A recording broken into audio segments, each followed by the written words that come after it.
What's up, Sum Hacker? Welcome back to my Sum a Day challenge. Let's dive into our final completing the square example. Especially this one because it's like, whoa, now there's something in front of the x squared. What the heck do we do? Do not stress. All we're going to do is take out the 2. So our sum is going to look like this. 2 bracket x squared plus 3 over 2x, because remember I'm dividing everything by 2. So then we are going to have plus 5 over 2. Awesome. Now we have something where we can change this equation into something that's going to help us find our minimum and maximum values. So where we can find our a value, our p value, and our q value. The first thing I'm going to do here is I'm going to take 3 over 2, multiply it by half, and stick a bracket around it and put everything to the power of 2. That is going to give me 9 over 16. Awesome. Now I'm going to write down my equation up until 3 over 2x, and I'm going to pause and then plug in my completing the square value. So your next step looks like this. 2 bracket x squared plus 3 over 2x. Now I'm going to stick my positive 9 over 16 in here,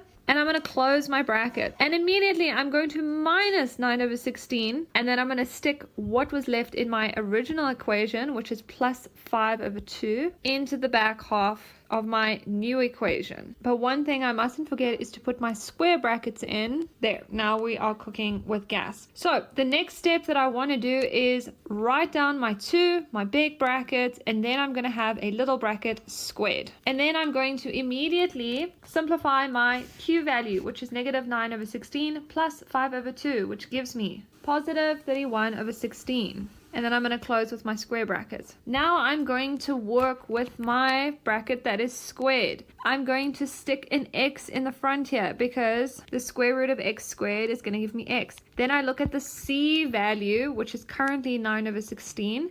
And I ask myself, okay, what is the square root of that? I'm going to have 3 over 4. Do you see that? Because the square root of 9 is 3 and the square root of 16 is 4. Then I want to look at my signs. Can you see I've got 2 positives here, which means that I need to make sure that I have a positive in this bracket too. Amazing. But we are not done just yet. We need to multiply our 2 in front of our bracket as well as with our q value. So that is going to give us 2 bracket x plus 3 over 4 squared plus 2 times 31 over 16, which is going to give us positive 31 over 8.